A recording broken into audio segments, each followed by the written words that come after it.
good. All right, let's all call the meeting to order and join with me in the Pledge of Allegiance.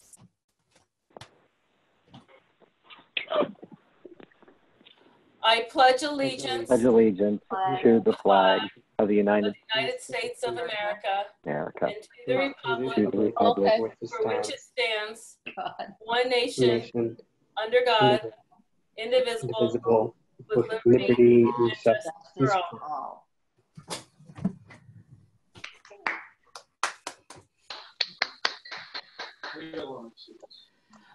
For those of you that are new to an online meeting, just a few rules of protocol. Since we don't have anybody actually in a speaking role in the room, we won't go through microphone usage at the Order of Smedley, but there are a few other gestures that I would like to introduce you to that are new culture to the Order of Smedley. The first, please mute your microphones if you're not speaking. So please take a moment to mute yourself if you are not currently speaking. This is mine.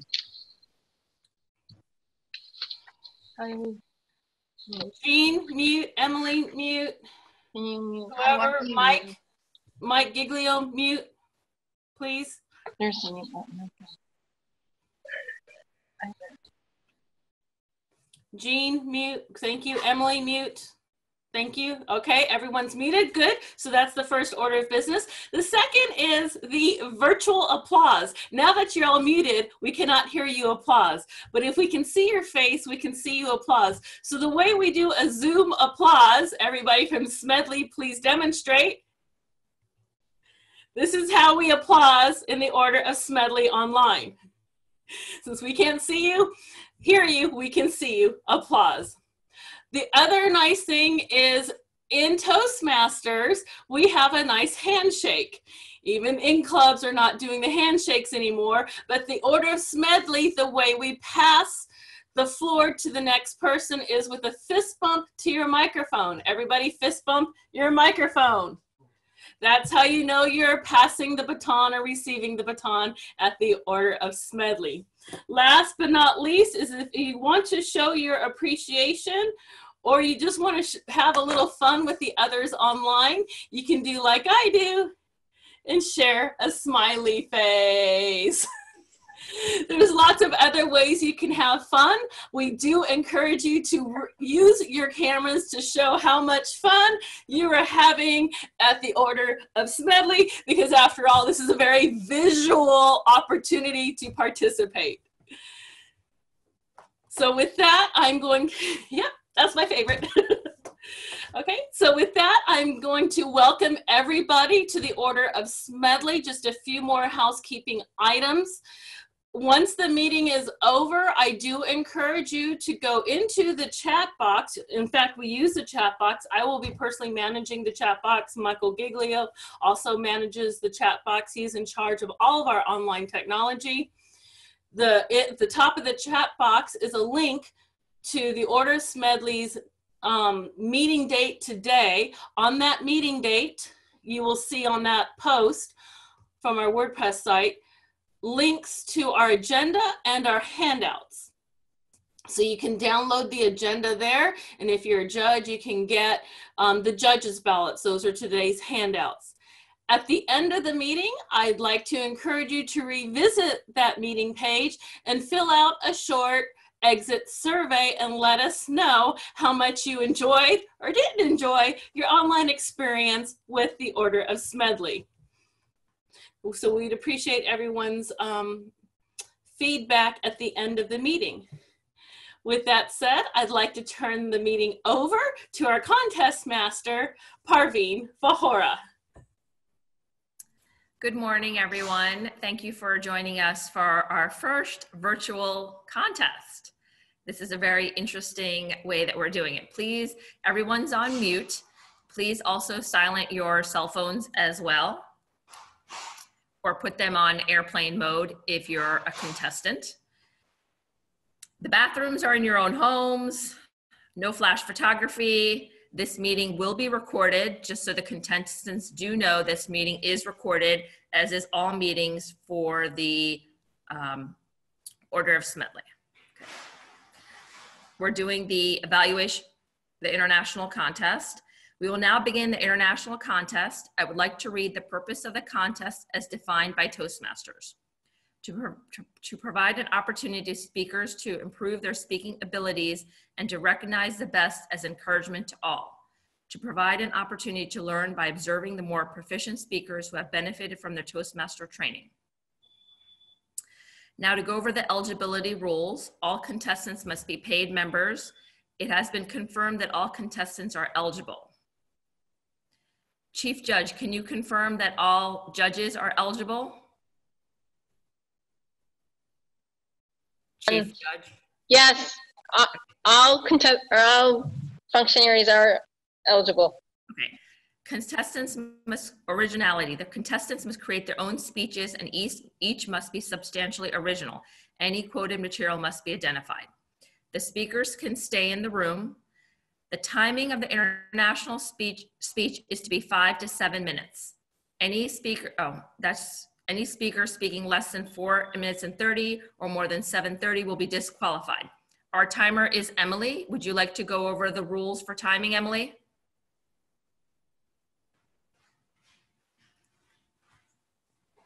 Seven minutes. Any speech that hits 4 minutes and 30 seconds will qualify for the contest. Any speech that exceeds 7 minutes and 30 seconds will be disqualified. So there's a 30-second buffer on either side of that. I will show the green card at 5 minutes. I will show the yellow card at 6 minutes. I will show the red card at 7. The red card will remain up until the speaker finishes speaking. Thank you. There will be a 1 minute of silence between speakers so the judges may complete their ballots. The judges have been instructed not to consider time in their rankings of the speakers. There's a secret tiebreaker judge known to the chief judge. Protests may be entered only by the contestants or the judges to either the chief judge or the contest chair. Okay, so now let's move on to the international speech contest. I don't have the titles for the speech contest. Do you want to message them to me, Lorianne, or does anyone have them? Can someone message them to me, please, through the chat? Can the contestants please text Parveen the titles of your speeches? Oh, I do. Or you can put it in the chat. I do have John Paul's. Okay, I have Zain's. Dancing. Okay, I got John Paul's. He gave it to me. Okay, there it is. Okay, our first contestant is Zain Nancy. The speech is called Finish. Zain Nancy, finish.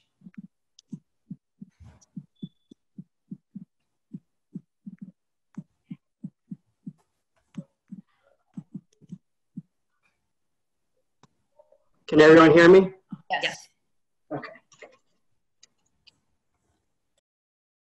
We board the plane.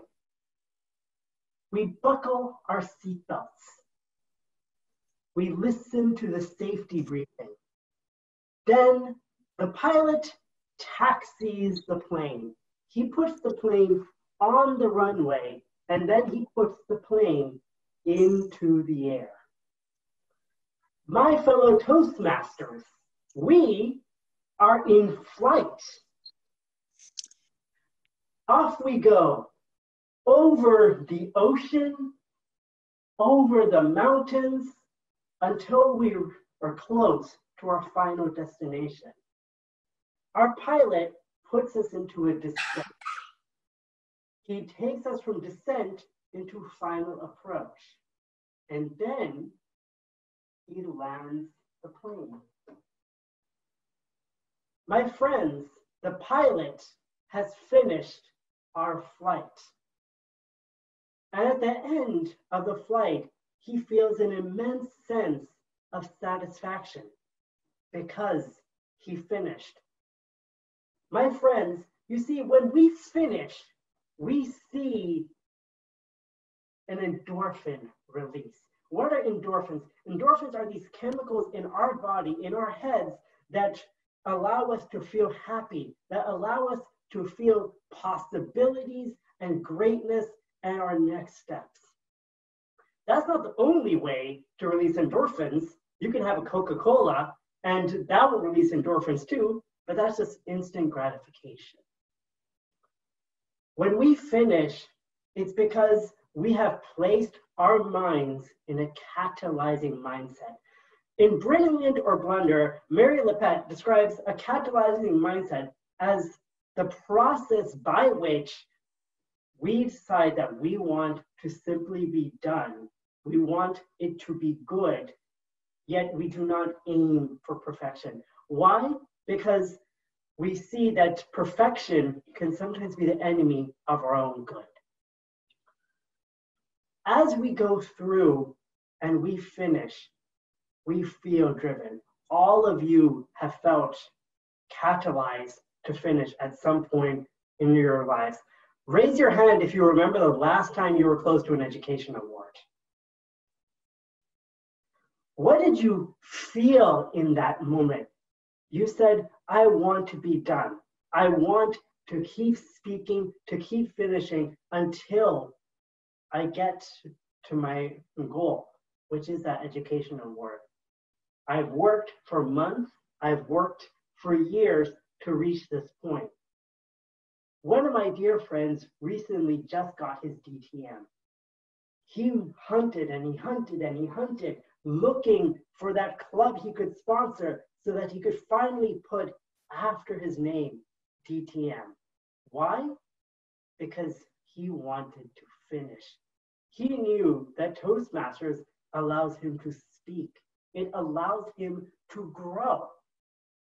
And so once he finished his DTM, now he can talk to others and say, look, I'm a great speaker and I'm a great leader.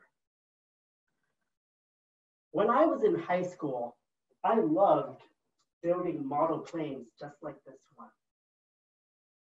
When I built them, I would go ahead, I would take the fuselage, I would put it together. I would attach the wings. I would attach the landing gear. And as I did so, the plane neared its completion. My father told me, Zain, I don't want to see the plane until it's finished. Why? Because he wanted to see the final product. An unfinished product is an opportunity for progress. But when you have a finished product, then you have opportunity for more.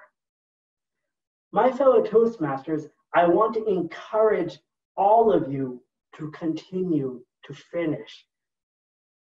Raise your hand if you're close to an education goal today.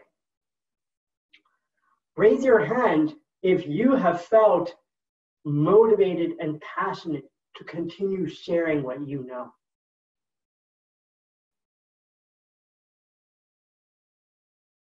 The key to that is to finish. Let me add that when I have finished, I felt joy. I am grateful to share with all of you. And so I offer you a challenge today. Finish. Madame Contestmaster.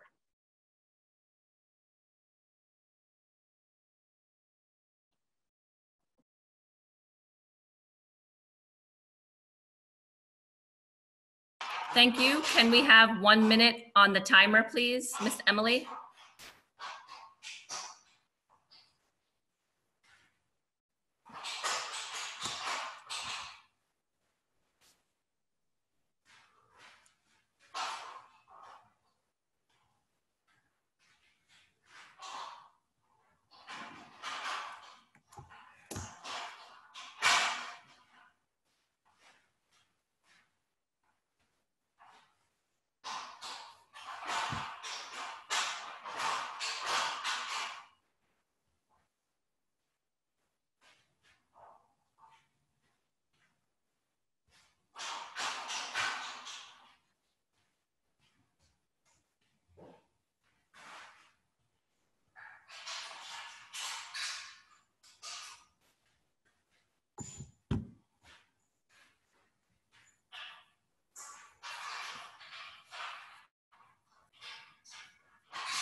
Okay, thank you very much. That's 1 minute.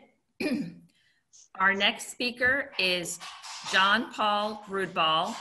The speech title is Beyond a Reasonable Doubt. John Paul Rudball, Beyond a Reasonable Doubt. Thank you. Members of the jury, I charge you today to determine whether there was indeed a man on the moon on July 20th, 1969. And may I remind you that as a member of the jury, you have to be so sure that you can, with conviction, say, beyond a reasonable doubt, there was indeed a man on the moon. I'd like to ask you, how sure are you that there was a man on the moon? Please raise your hands. Tell me, in terms of percentage, how sure are you? Yes, Lorianne. You're showing 50%? I'm 90% sure there's a man on the moon. Well, that's what we would call highly likely. Still not beyond reasonable doubt. Anybody else? Anybody else feel a little bit more sure? Emily? I'm 100% sure. 100% sure. Well, I think then let's see if you can come up with a motive and the evidence. So, members of the jury and fellow Toastmasters, you have to be sure enough to convict somebody to be hung till he is dead, or in this case, to convict people that they've believed in a fallacy since 1969 beyond a reasonable doubt. Now, let me tell you the reasons why there was never a man on the moon. And I'll break that down into two phases. I'll give you the motives and also the evidence. Now, let's start with motive. Motive is, why would somebody really make a story up? Let me take you back to the 60s. You might recall, for those who've been around or what you learned in high school history, there was a war in Vietnam. Later, quite unpopular. Now, as a politician, wouldn't you want to make sure there's a distraction, something positive, something that will get everybody riled up and positive to support the government and to forget about all these distractions? Motive number one, it was a distraction, a positive distraction. Now, you will also remember that it was the time of the Cold War. The first person in space was Yuri Gagarin. Does it sound Russian to you and not American? You're quite right. In the Cold War, it was American against the Russians. The Russians were one step ahead by putting a man on the moon, by putting a man in space. So how could America get ahead? Putting a man on the moon. So the Cold War was another motive to put a man on the moon. And thirdly, technology. We all know that we still have lots of problems, even with what we are dealing with today. The software is not always working on our phones. We don't have all connections. Do you really think in 1968 we had the technology to put a man on the moon? I don't think so. Now, we clearly had a motive, but evidence. If I look at evidence, a friend of mine works as a stage manager, and he confirmed to me that every item on stage is actually numbered or has a letter on it. And there is a picture of a rock on the moon that has the letter C on it. Do you know why a rock on the moon would have a letter C on it? Because this was actually in a stage setting. This was actually done in Hollywood, and the stagehand had put the rock the wrong way around so that we all today can see the letter C on it. And last but not least, Buzz Aldrin, you might recall that he was the person who supposedly was the second person to walk on the moon. Well, a couple of years ago at the convention for space fanatics, somebody walked up to Buzz Aldrin and said, "Mr. Aldrin, come on, come clean before you die. We know you were never on the moon." You know what Buzz Aldrin did? Instead of taking out his picture showing a selfie on the moon, no, he lurched out and hit the man. If you had something to hide, that's what you would do. If you had nothing to hide, you would say, well, look at all the pictures that NASA produced. But Buzz Aldrin didn't do that. To conclude, members of the jury, I present to you that I'm sure you would have a little bit of doubt, less than 100% sure now, because there were clearly motives, and also the evidence that I produced showed clearly that you cannot be 100% sure that there was a man on the moon on July 20th, 1969. Thank you, Madam Contest Chair.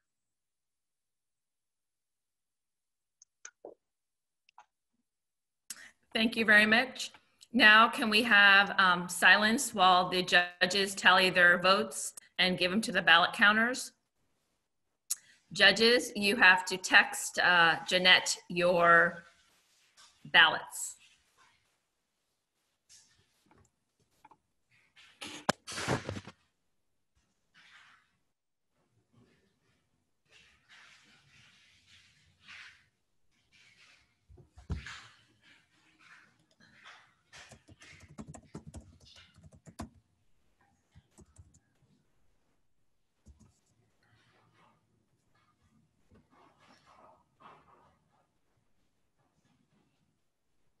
Oh. Okay, well, I'll start the interviewing process. So Zain, you have a passion for aviation. Can you tell us how that passion got started? I've been flying since I was 4 years old, and it's actually mildly genetic. My uncle is also obsessed with aviation, so we've always had a thing for planes in my family. I love flying. I love reading. I was very grateful to our other contestant, Jean-Paul, because he introduced me to Cranky Flyer, which is a really great aviation business website. I've also, enjoy reading about aviation in my spare time. So I just really love everything about it, and, that passion has been.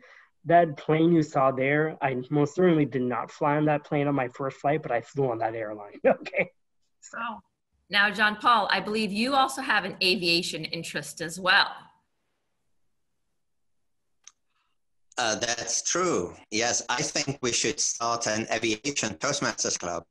And table topics will always be about aviation and our latest flights.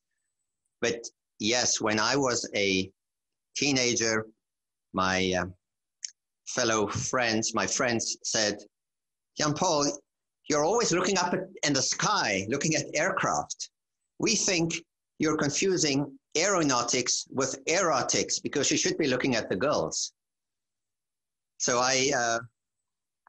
I'm still very much in love with airplanes, even today.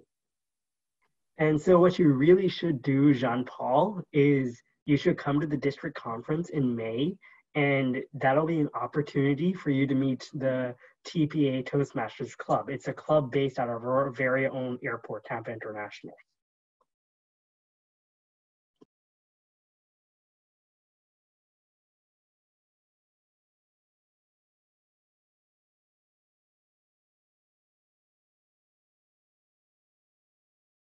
You guys scared Parveen away.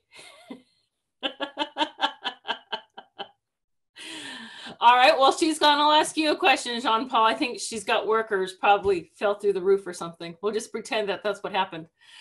Jean-Paul, why did you do why are you trying to bust the theory that we all grew up believing to be so true about Americanism? Why do you want to bust that? Well, I hope that the judges are done with their tallying. It was actually as part of a speech, you know, research and present speech, that I thought, I hear these theories about that there was never a man on the moon. Let me do some research about why there wasn't a man on the moon. And then I saw some facts, and I thought, let me present them in a way that, as if I believed in it. My personal belief is there was probably a man on the moon, but one never knows, you know. Some good Toastmaster might convince me sometime in the future when he has a very persuasive speech. John Paul, my dad's father believed that it was a hoax and that they went to the moon, but later on, but that the first pictures were a hoax. Until the day he died, he believed that it really was a hoax the first time around. So. Yes, that's one of the theories. You're right. Yeah. Right. And to this day, I believe that 400,000 people cannot hide a hoax. One of them would have fessed up by now. Now, both of you are in the aviation industry, and we're seeing a lot of changes with the aviation industry recently. So what are your thoughts on the whole aviation industry and the future of travel as we know it, as we're dealing with situations such as the pandemic that we have? Can the aviation industry rebound with all this? Or are we going to have a very different aviation industry in 6 months? I think based on what I've It's just my hobby. Yeah. I mean, it's a hobby for me, but as I read about it, I think about it. And to be frank with you, we're kind of reaching a point where in 6 months, the industry will have rebounded. But 20 years from now, the rate of change is actually passing aviation by. And there's a reason for that, okay? You have to understand that aviation is a very, very expensive industry. It's not an industry that just anyone can enter. The old joke is, if you want to become a millionaire running an airline, start by being a billionaire, okay? Not necessarily true, as Richard Branson has proven, but there's too many other methods of travel now that are kind of beating the boat. I mean, here in the US, we're so spread out, so aviation makes a lot of sense, okay? But if you watch the economies in Asia right now, I mean, you see China and Japan are basically they're in an economic battle for Southeast Asia, because Southeast Asia is now implementing high-speed rail. So it's basically a competition between, Japan building their bullet trains and the Chinese building theirs, okay? And that's only going to grow and grow and grow because, at some point you have to have a more economic, efficient way of getting people around. I mean, this climate change is not going to go away, despite what anyone wants to think. So my mom and dad once took the first class train from Philadelphia to Raleigh, and it actually ended up being about the same amount of time by the time they would get to the airport, and they had a really nice time on the first class train. So it was definitely an option for them. Yeah. John Paul, go ahead, Lorianne. Before we move on, John Paul's about to leave. He's at an area contest in New York. So let's give John Paul one last round of applause for being such a good sport today. Thank you, John Paul. So how does everyone like this whole virtual concept? This is new to our area for being virtual. Emily has 2 thumbs up. I have to say that I'm actually becoming more familiar with Zoom meetings through the Order of Smedley, and I've done a number of meetings online, and I have to thank the Order of Smedley, Lorianne, Mike, and all the people that provide technical support, because I've used this for several meetings, and learning to use Zoom is a great tool to have. I know some of you are already familiar with it, Mike and Steven, but I definitely think this is an option that we have to think about. And for the Trinity Odessa, we are actually thinking about having an option of Zoom meetings in the future. So I'll have to do a sign out for the Order of Smedley so that we can use that account on Fridays at 8 o'clock.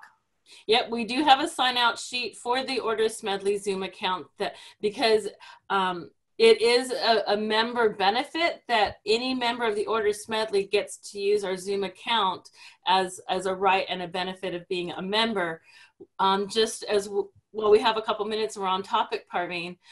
We have offered up our Zoom account to the district to allow area and division contests to proceed virtually.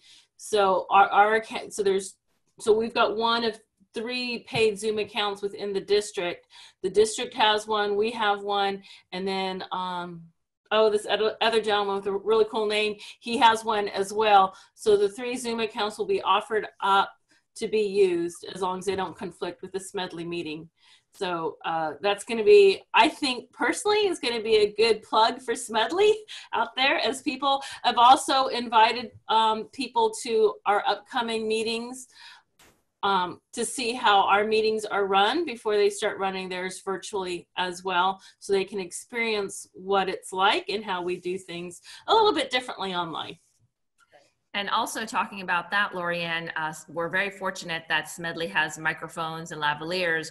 And as conference chairs, Jeanette, Lorianne, and I, we are going to have offered the Order of Smedley equipment to the district to be used for the conference. And that is going to save us quite a penny with the hotel.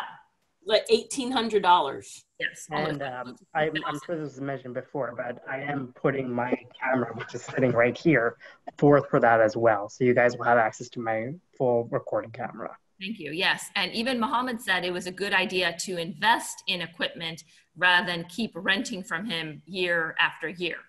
Mm-hmm. So he agreed that it was a smart decision. So we're very excited about using that equipment as well. Talking about the conference, has everyone here registered for the conference? I have registered for the conference. Very good. Very exciting. We have 3 days of education coming up. Emily here is doing a great job of putting different things forth on the website.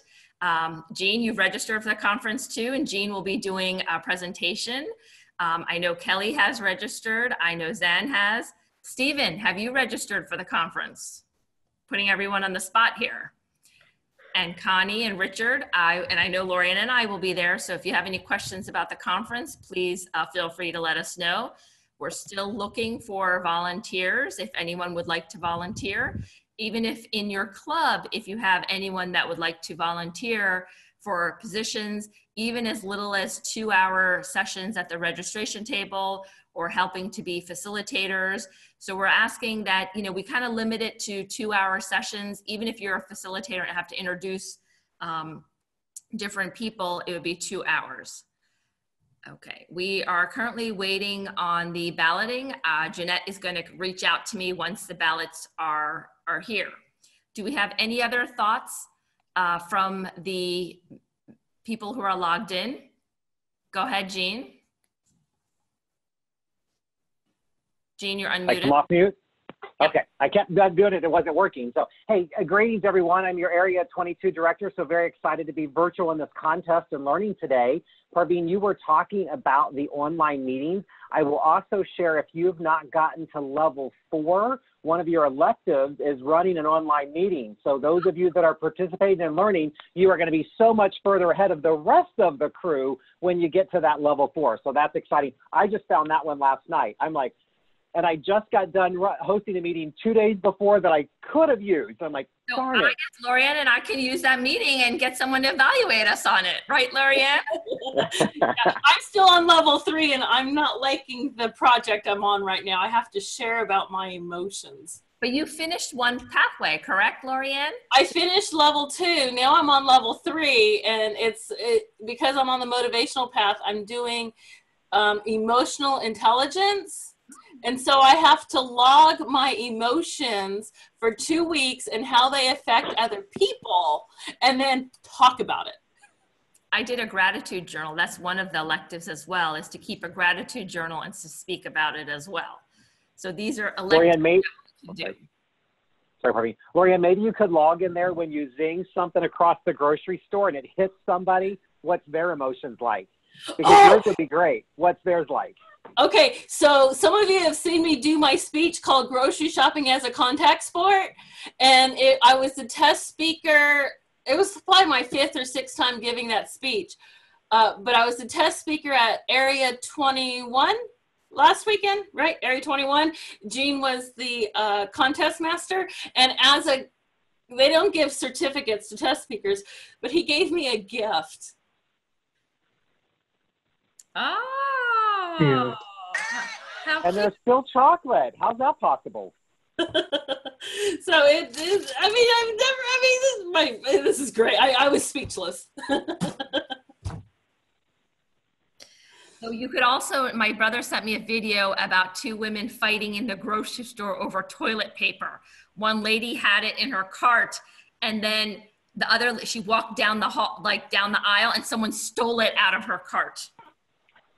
I'm gonna have to send it to you, Lorianne. It's hilarious. This is in Dallas.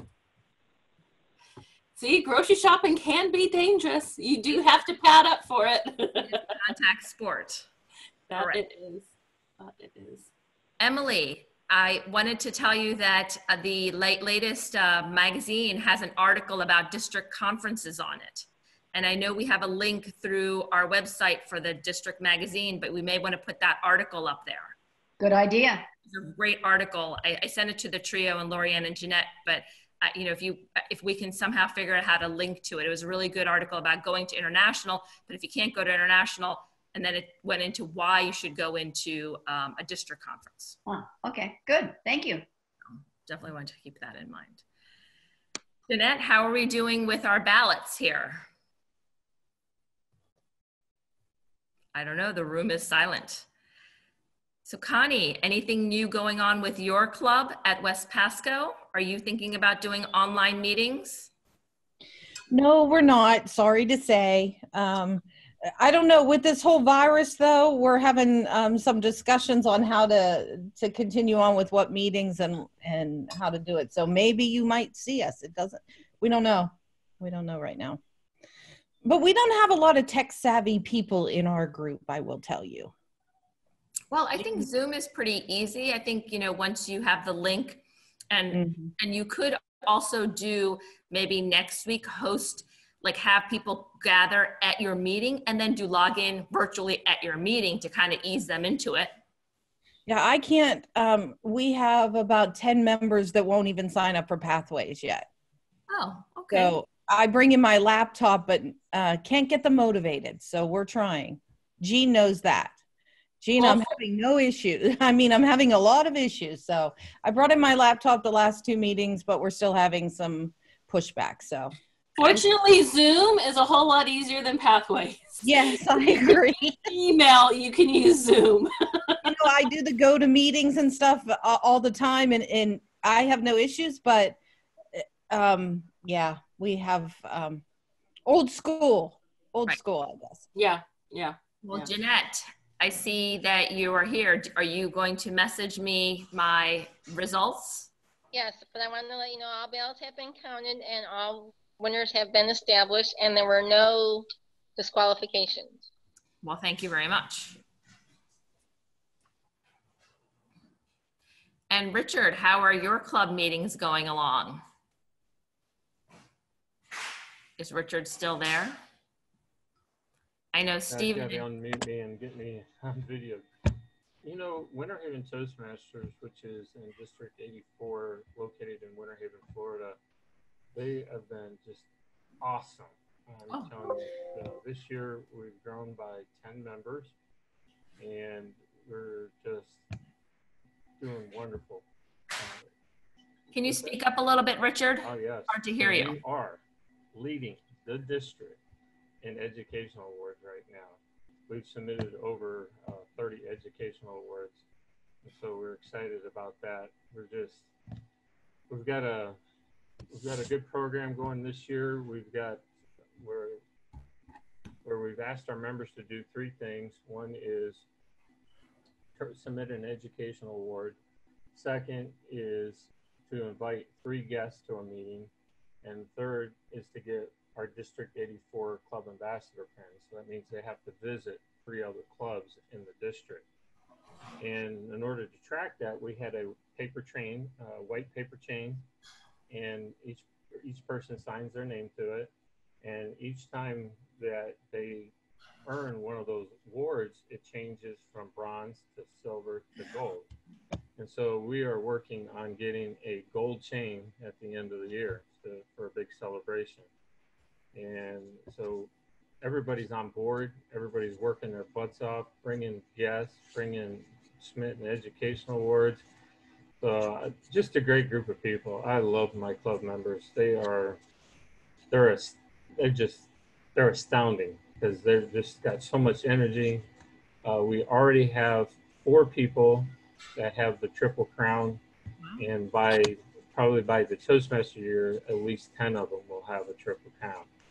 So they're a great group of people. I can't say enough about them. They're just, I love them to death. So we're having great meetings. If you're ever bored and you want something to do, 2nd, 4th, and 5th Tuesday of every month at St. Paul's Episcopal Church in Winter Haven, you won't regret it. You won't regret it. Just a blast.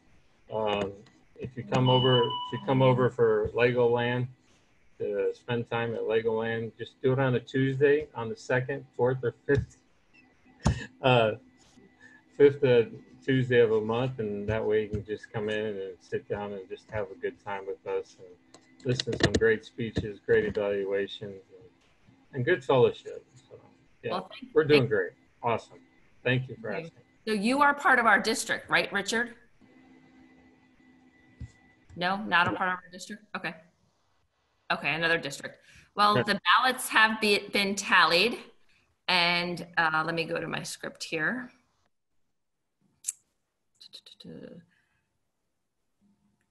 I'd like to present the contest results. Before the results are announced, I'd like to say congratulations to our contestants for competing. The 2nd place winner of our contest was Zain Nancy. Thank you.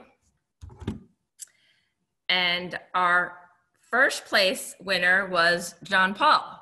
So that is the first time we've had an online virtual winner win the contest. Right, Lorianne? John Paul is only a virtual member of the Order of Smedley, and this is a first in virtual thing. I'd like to thank everyone for coming, and I'd like to pass the baton back to our president, Lorianne Callender. Thank you. Thank you for a well-run contest, both Parveen and Jeanette Sweeney. Thank you to our contestants and all of our functionaries who played an important role in supporting our little but mighty club. We're like Mighty Mouse. We do a lot with little. As a reminder, if you don't mind going to the orderofsmedley.org and going to today's meeting and filling out a quick exit survey, we'd really appreciate to hear your feedback both on your online experience and your experience with the Order of Smedley. So we're very thankful to have you. You're also welcome to come back. If you can also, a couple of announcements. Our area contest, I need to find out, I believe it's going to be online. I think all the area and division contests are online coming up. No, not true? Not true. Okay.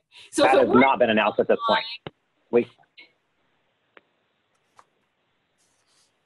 That's true for Hillsborough County only. Okay. Okay. So it hasn't hit Pasco County yet, which is where our area is. But if it does, it would be really thrilling to invite John Paul to compete. As of now, he's ineligible to compete at the area contest since he is in New York. At which point we will, we were going to have a nomination to nominate a member to represent Smedley at the area contest. However, she threw her back out. So we're not sure if we will have a representative or not, but we will definitely approach that by our next meeting.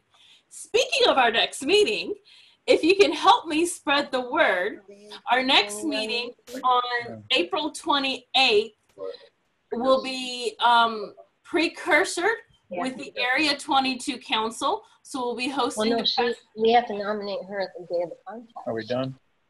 Jeanette, can you mute yourself? What am I doing?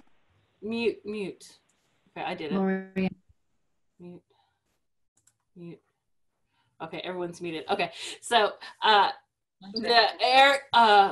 April 28th meeting in 2 weeks is going to be a presidential open house. We are openly inviting all presidents of clubs in District 48 to attend for a very presidential open house.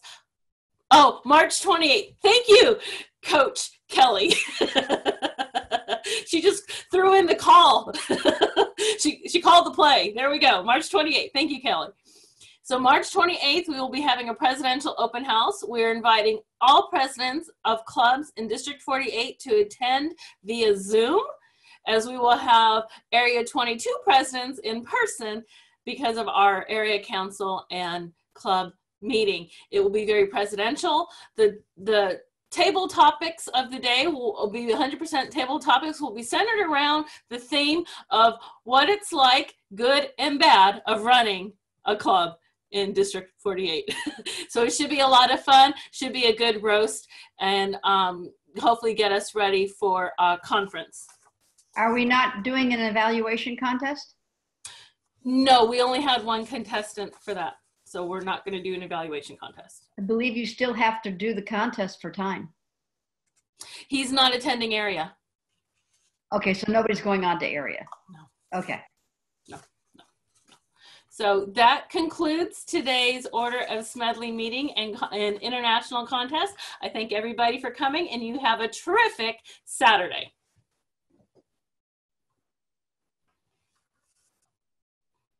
Thank you. Great meeting. Great contest.